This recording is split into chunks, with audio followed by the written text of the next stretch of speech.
Добрый день, уважаемые ознакаевцы! Эпидемиологическая обстановка в нашем районе характеризуется как напряженная и неоднозначная.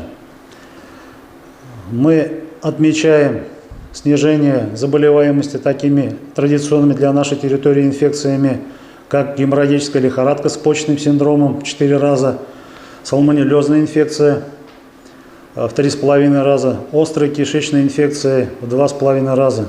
Но вместе с тем отмечается трехкратное повышение заболеваемости по внебольничным пневмониям.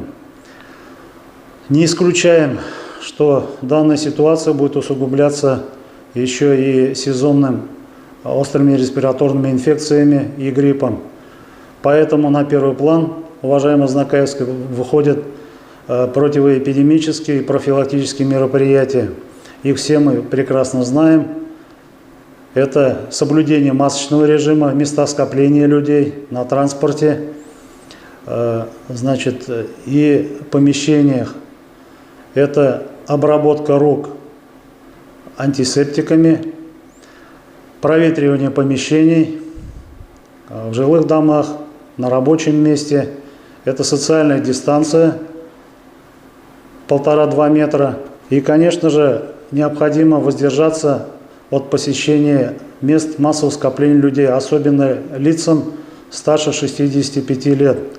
Прививочная кампания у нас идет в своей активной фазе. Она у нас проводится с сентября по ноябрь.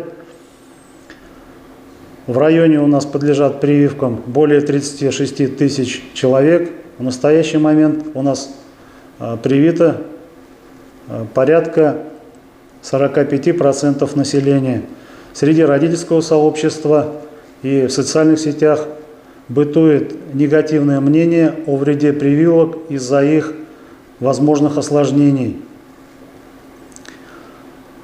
Согласен, осложнения могут быть в виде незначительного подъема температуры, сыпи на теле или недомогания, но они кратковременны и ничтожны по сравнению с теми осложнениями, которые могут вызывать непосредственно сам грипп со стороны органов и систем человека.